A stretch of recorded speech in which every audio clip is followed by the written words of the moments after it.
Matthew 14.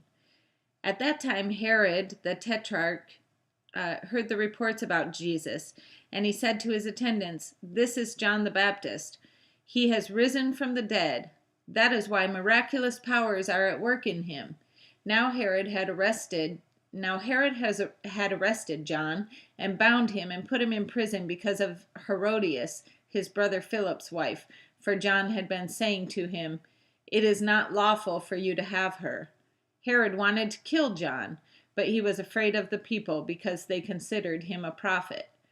On Herod's birthday, the daughter of Herodias danced for them and pleased Herod so much that he promised with an oath to give her whatever she asked. Prompted by her mother, she said, "Give me here on a platter the head of John the Baptist." The king was distressed, but because of his oaths and his dinner guests, he ordered that her request be granted and had John beheaded in the prison. His head was brought in on a platter and given to the girl, who carried it to her mother. John's disciples came and took his body and buried it. Then they went and told Jesus. When Jesus heard what had happened, he withdrew by boat privately to a solitary place. Hearing of this, the crowds followed him on foot from the towns.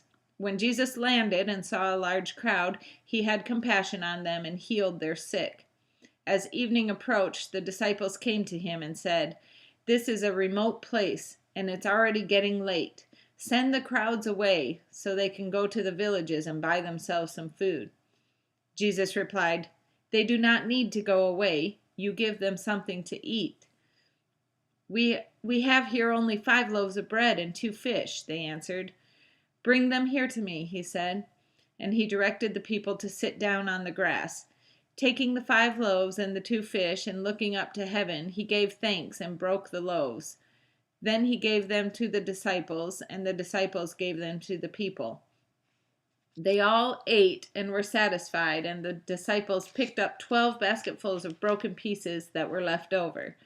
The number of those who ate was about 5,000 men, besides women and children.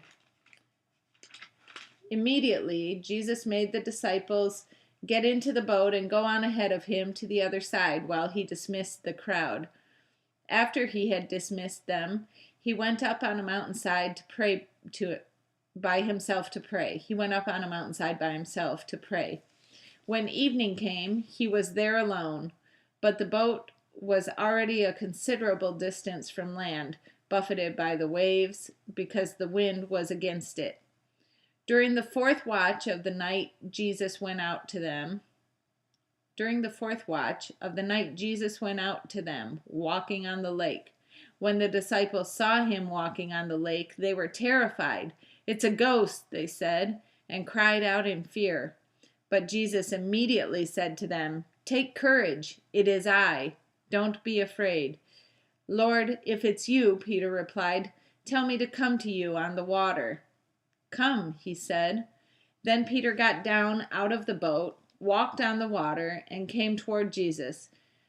But when he saw the wind, he was afraid and, beginning to sink, cried out, "Lord, save me." Immediately Jesus reached out his hand and caught him.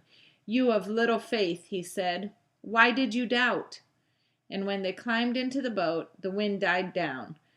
Then those who were in the boat worshipped him, saying, "Truly you are the Son of God." When they had crossed over, they landed at Gennesaret. I think that's how you say it. Gennesaret. And when the men of that place recognized Jesus, they sent word to all the surrounding country. People brought all their sick to him and begged him to let the sick just touch the edge of his cloak, and all who touched him were healed.